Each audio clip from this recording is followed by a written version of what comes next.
Well, let me tell you why I think it's superior. Okay. It's digital. And because it's digital, you can simulate a neural network on one piece of hardware, Yeah. and you can simulate exactly the same neural network on a different piece of hardware.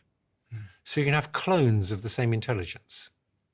Now, you could get this one to go off and look at one bit of the internet, and this other one to look at a different bit of the internet. And while they're looking at these different bits of the internet, they can be syncing with each other, so they keep their weights the same. The connection strengths the same. Weights are connection strengths.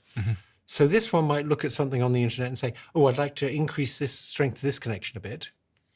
And it can convey that information to this one, so it can increase the strength of that connection a bit based on this one's experience. And when you say the strength of the connection, you're talking about learning.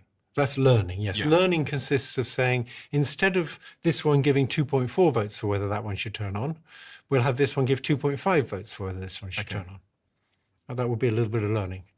So these two different copies of the same neural net are getting different experiences. They're looking at different data, but they're sharing what they've learned by averaging their weights together.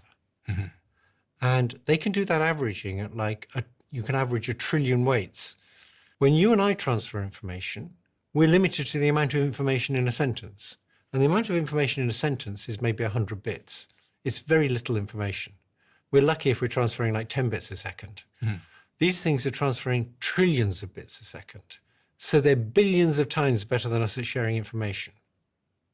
And that's because they're digital, and you can have 2 bits of hardware using the connection strengths in exactly the same way. We're analog and you can't do that.